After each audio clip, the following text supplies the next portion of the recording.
Welcome to this channel and welcome back to this channel. So guys, this is our second episode on how to start a welding company.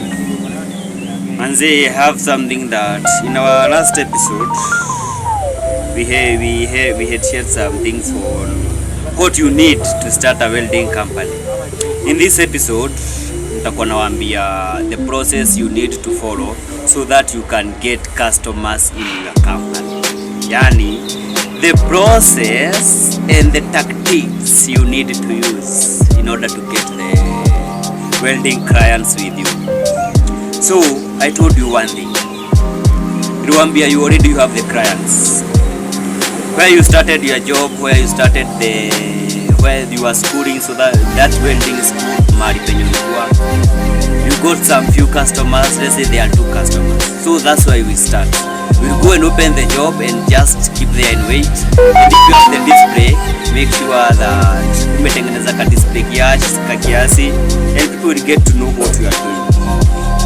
So the process that you need, number 1 is, I think you need to make full use of job cards. You need to get job cards with you, and you need to get the strategies with you. And the job card that will include in this job card is your name, the name of the company, and the number of the phones. So haitakuwa na mambo mingi. You will have that company get down with you, enda mahali kwa computer, tengenezewa hizo job cards, let them be with you. That's an added advantage goes mahali utaenda kuuliza job. That card we see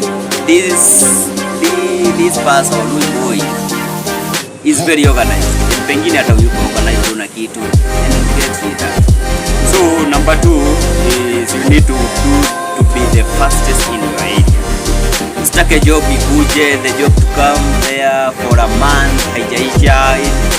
Let the client say ukipeleka job pale they do with a lot of speed, with a lot of creativity, and with a lot of everything. Yani you go fast.